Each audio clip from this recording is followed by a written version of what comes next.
It has to be, obviously, Paul George and Kawhi Leonard. Yes. Obviously. Yes. Look, I know LeBron James is one of the most perfect players we've ever seen, and obviously having AD, who I think is a top 5 player.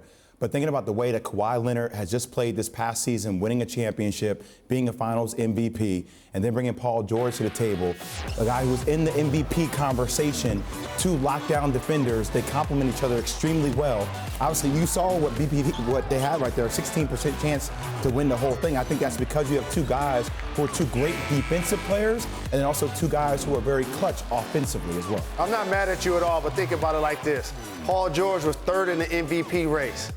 This season, he's going to be the 4th best player in his own building. I'm going with the Lakers on this one. You said the 2 highest PERs. Yep. LeBron hasn't played basketball in 6 months. He's going to be motivated. He's going to be fresh. Anthony Davis was a star in New Orleans. But you know what makes you a superstar? Balling in the playoffs.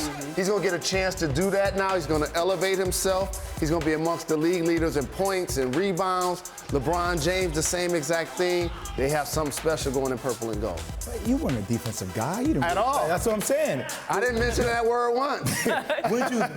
Don't you think that matchup of having Kawhi go against a LeBron James, like he would take on that responsibility? Now, I know there's load management issues there, and Paul George coming off the shoulder surgery, but I still think that kind of lineup between the way those 2 play, that's going to be a dynamic duo. Those are the 2 best two-way players, probably. So we're going to see, that's the best defensive duo, maybe. And my question for you is, so then where does KD, or when we're seeing them line up, who are LeBron and where's AD? Where are they playing? Is AD a 5? Is that going to be the closing lineup? How do the Lakers structure that? Use a stretch 4. So sometimes the big doesn't always want to play the 5. He doesn't. So he's not going to start at the 5. But guess what? JaVale McGee, Dwight Howard, they won't be finishing the game. Nope. Anthony Davis will be playing the 5. Kuzma will be in there. LeBron will be in there. And either Avery, Bradley, or Green is going to be in there for defensive purposes. So I guess you do whatever you have to do in order to make it back to the playoffs. Yes, indeed. Okay, that's the best duo according to you guys. Then who's the most intriguing? We might have questions about this duo, but we still get a little excited about these 2. I'm going to go with the Golden State Warriors. I'm going to go with D'Lo and Stephen Curry. Okay. I'm going to say this, too. The Golden State Warriors, mark down the date, they are not going to make the playoffs. The Golden State Warriors are not going to make the playoffs, and this is why I say that D'Lo and Stephen Curry are the most intriguing duo. Now, D'Lo played extremely well last year. He got the Brooklyn Nets to the playoffs, correct? He made the All-Star game. He wasn't the guy at first. Karis LeVert was the guy, right? D'Lo started to find his swagger. I wonder how D'Lo will do in a system that he can't dominate the ball. The team that has made it to 5 straight finals is not going to make the playoffs. Yes, it's a different team. Klay Thompson's not going to be there until March. Who knows how he'll be when he comes back. They lost Ron Adams, too, which is their defensive coach. So now they have a different identity. Both D'Lo and Stephen Curry do not defend. We've seen this before. And now the usage rate for Stephen Curry is going to be extremely high. He's going to need to do everything. Draymond Green got a big-time contract. We're going to see if he can score and carry that load. But I think there's going to be a lot of pressure on D'Lo to play in that new style in the system and that run and gun. I don't know if that suits his game specifically. I don't think D'Lo earned his way to the top duo conversation just yet. Interesting. It's going to need to be. Who else is going to be the duo on that team? Well, Draymond Green. I feel like he is. Interesting has to be Russell Westbrook and James Harden. Both of those guys. Now think about it. Russell Westbrook averaged a triple-double for 3 straight seasons. Now he's going to be playing with James Harden. Both of these guys have the highest usage rate of NBA history. They're going to be on the exact same team.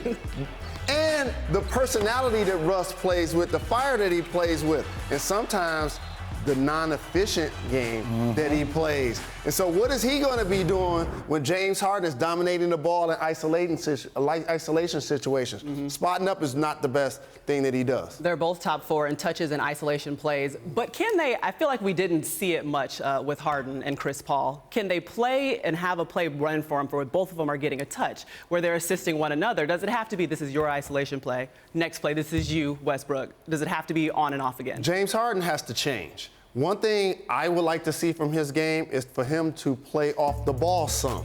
When the last time you seen James Harden in a 3-on-2 break shoot a layup or a dunk? Or somebody else handling the ball, he coming off the baseline trying to make a play. He always has the ball. So he's the one that's going to have to make the adjustment as Russ joins his team. You think he's going to, though? He has to. I don't think he will. James Harden has been that player that his defense is dictated by his offense. He's used to having the ball in his hands.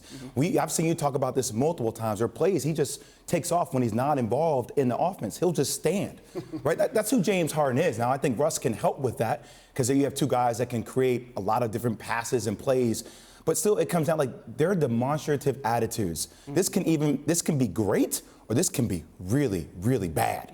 Like watching facial expressions, the way we'll tone in on those two, and also it's going to be like a fashion runway when they walk into the gym. No doubt. Every single game, they will be highlighted for some other reason maybe than them. We might need to just do one on the duos and the way they look. We could have a fashion duo. Which one's going to be the best one by the end of the season? But you know what else those two guys going to do? We're going to be watching League Pass multiple times, and both of those guys going to have triple doubles in the same game. I agree. 100%. How about that? That's dynamic. I call them Team Supreme.